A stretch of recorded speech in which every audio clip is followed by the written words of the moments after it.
Chapter 6. Was it a warning? For a whole minute or more Dorothy stood petrified and dumb with horror, gazing at the motionless little form that lay in the grass at her feet. Then she summoned courage, though dreading what shocking sight might meet her eyes, to turn the baby over, ever so gently, and lift him up. I think she half feared to find him disfigured by the fall, or broken as a doll might have been. But no scratch or bruise or mark of injury did the little face show. The rose-leaf lids were closed, the head dropped heavily, and the dimpled arms were lax and powerless. Otherwise, no harm seemed to have been done.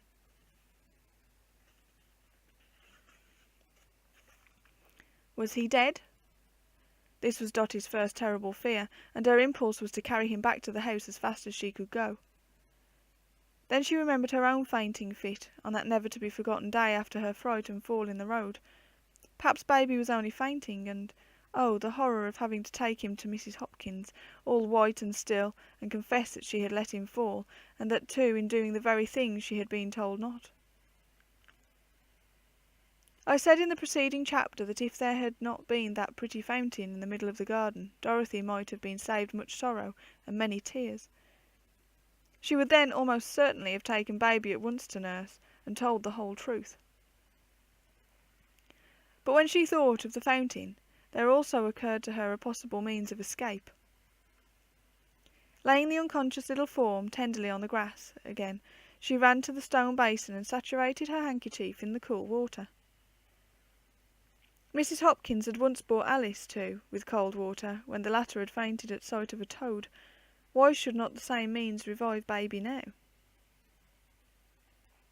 Hurrying back to the orchard, she laid the wet rag on his head and mopped his face and touched his closed eyes. Whether or not the little fellow would have come to himself as soon without this treatment, it is impossible to say, but in a minute or two the silken lashes rose, and with a little sobbing sigh, baby lifted his head. "Is he hurt? Tell Auntie. Let's kiss the place and make it well. Where is it, baby dear? Tell Auntie all about it," Dorothy implored, pressing the little face to hers and covering it with kisses. But baby looked at her in a dazed sort of way, and neither spoke nor cried. The fact of his not crying greatly reassured Dorothy. She comforted herself with the thought that he could not be much hurt.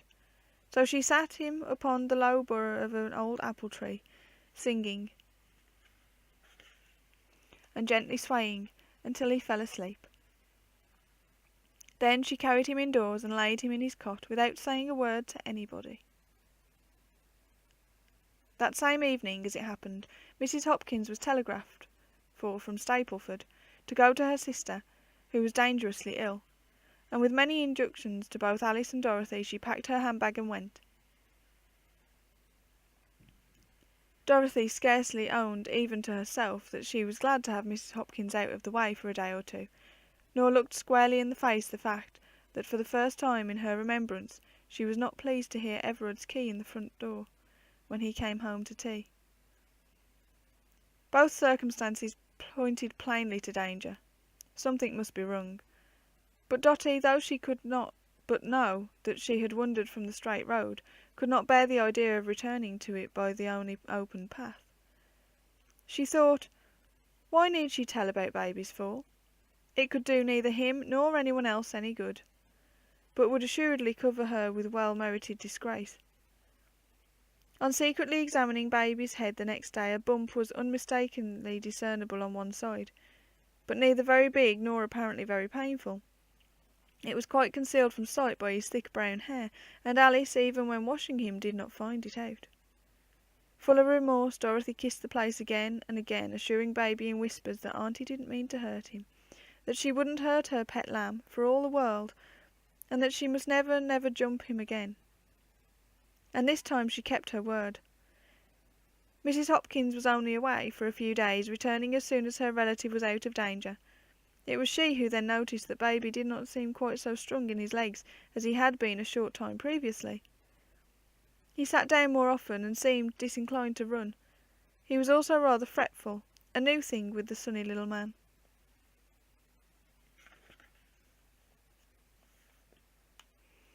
"He must be after his back teeth," she said, One half-day holiday, Dorothy came home at noon more eager and bright than she had been for some days past.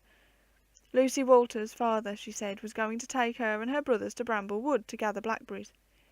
The season was late this year, and he thought they would just about be at their best. Fanny and Sarah Goby were to go with them, and they wanted her to go too. If she might, she would take a big basket and bring a lot of them home to make some jam with. Having thus in her excitement so mixed them all together that it seemed as though the blackberries were desiring her company, and that she contemplated preserving her friends in sugar, Dorothy waited for nurse's answer with pleading eyes. Lucy was now at the gate, she said, for she had promised to run out again and let her know. In Everard's absence all authority was vested in Mrs. Hopkins, and Dorothy never did anything out of the common until she had obtained her consent. But the housekeeper knew that Mr. Carstairs would be only too pleased for lonely little Dorothy to have a pleasant outing with other children. So she readily said yes, and an appointment to meet at the railway station at 3 o'clock was made, for Bramble Wood was 8 or 9 miles distant from Stapleford.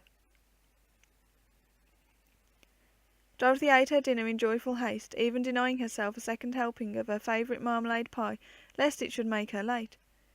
She felt very happy, as, with a big fruit basket on her arm and an umbrella with a good hook at the end for pulling down the upper branches, she kissed baby good-bye. "I wish he was old enough to come with me," she said. "Wouldn't he think it fun? Perhaps he might come with us next year, eh, nurse? Don't you think he might? He'll be going on for 2 1/2 then."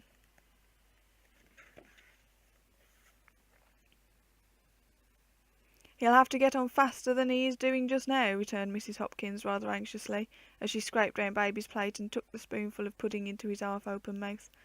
"He's getting to look quite peaky. I don't know what to make of him, I'm sure." Dorothy gave the darling just one more hug and kiss, but it had not yet occurred to her to associate his loss of health in any way with the accident in the orchard. She was only a little girl, and since the bruise on his head had disappeared she thought all was well. It was a glorious afternoon, marvellous indeed, for November had already set in, but the summer, which had been late in coming, was also loath to depart. Autumn would presently come upon them with a rush, people said.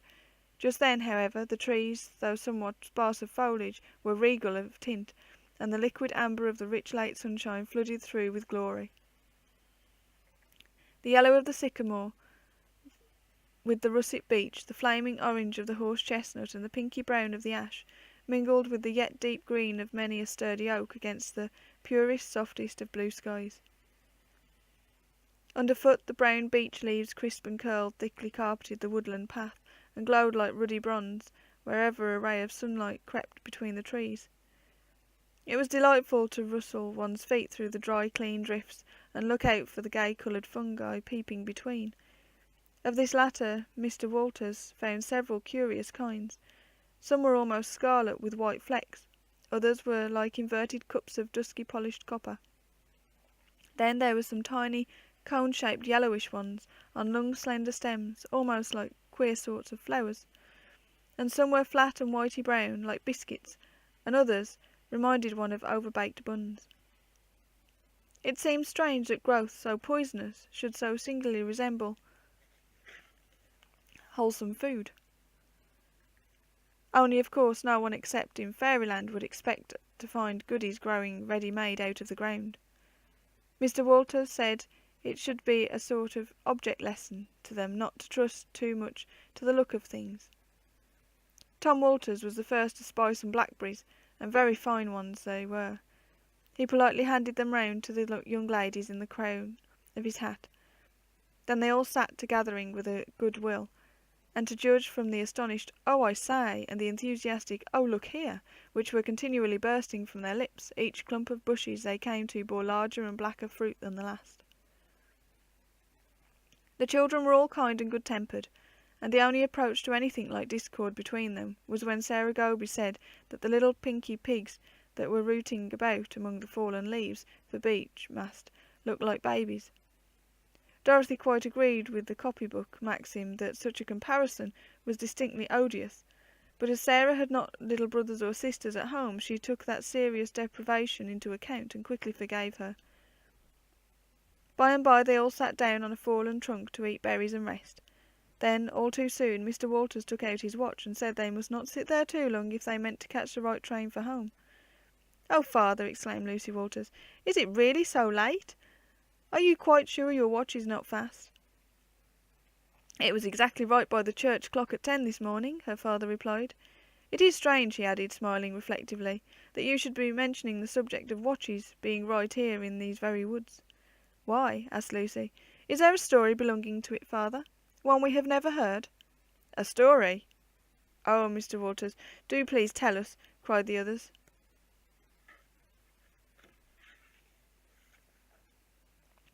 "Well, I think there will be just time before we turn towards the station," he replied, "for it is a very short one, and you may not have heard it before."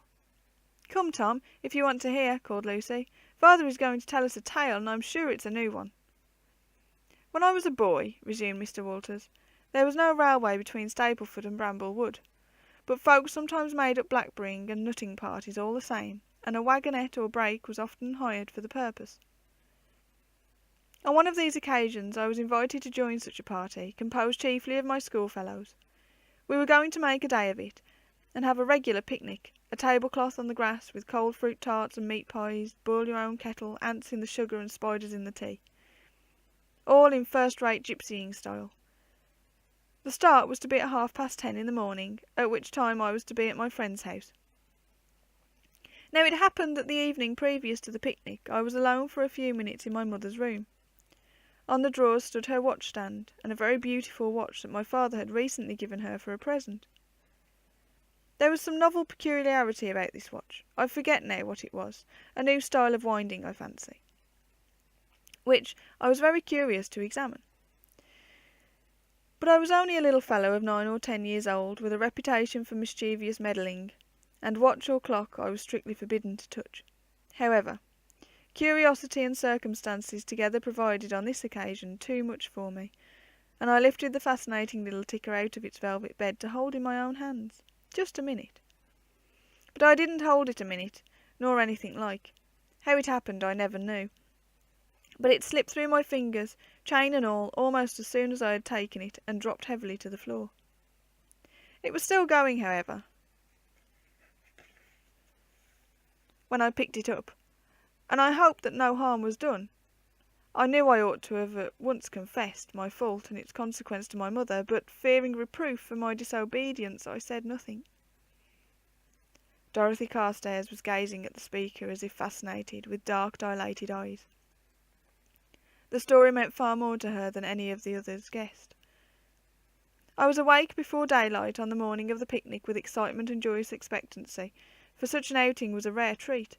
But in spite of that, as the time drew near for getting off, I found I had a dozen things to do before I should be ready.